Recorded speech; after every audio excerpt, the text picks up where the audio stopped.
everyone, Deanna here. This week we have a question from our friend Reed, and Reed says, Dear Deanna, I read about your intention game this morning, and I have to say that I've done this before and it never works.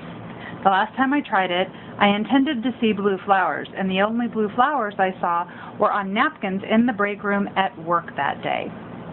Those napkins would have been there whether or not I'd set my intention. It just feels like coincidence and nothing special. I'm just having a hard time believing in this stuff.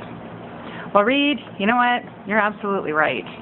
Sometimes you know by what you've asked to see in your experience that it was already in the works, okay?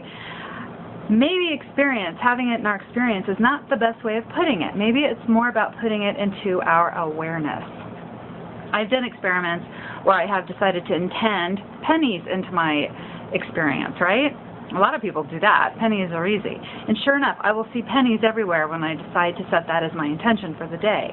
Were those pennies already there? Yes, they were. They did not appear out of the ethers just because I set an intention. Okay, they didn't magically appear just for me. They were already there. It was my expanded awareness that allowed me to see them. So that's what setting intention is about. It's really about expanding our awareness. Now, I set an intention recently to attract more prosperity into my life. And then later on, I'm pulling a folder off of a shelf, and underneath the folder was a quarter.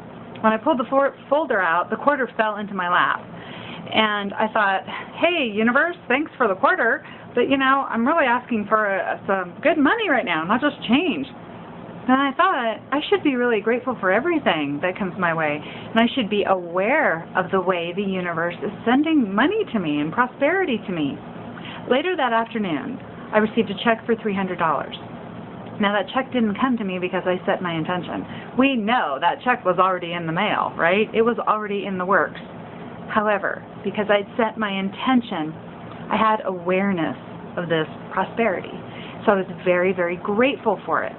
Now, because of having awareness and because of being grateful for it, later on that day, I was talking with somebody, and he said, I just don't understand how you could be so grateful. It blows my mind. I have to have a reading with you. And so, because of my expanded awareness and my attitude of gratitude, I got a new client that day, which was even more money coming toward me.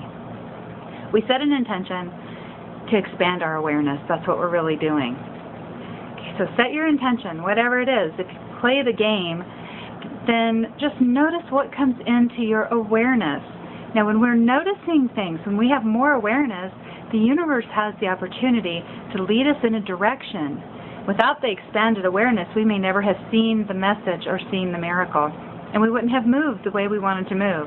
That day when I met my new client, if I had been grumpy or in any other mood, but extraordinarily grateful for that money, I wouldn't have gotten a new client that day. It was my expanded awareness that allowed me to get a new client that day. So it is our expanded awareness that we get through setting our intentions that allows the universe to move us in the direction toward the brightest version of ourselves. And after all, really, that's what we want, to be the brightest version of ourselves that we can possibly be. So Reed, thank you so much for your question. Really, just thinking about your question cleared a lot of things up for me too. So I hope that this has helped you. And so have a beautiful day. And everybody else, thank you for just watching. And check us out on Facebook, okay, at Bright Star Church. Take care.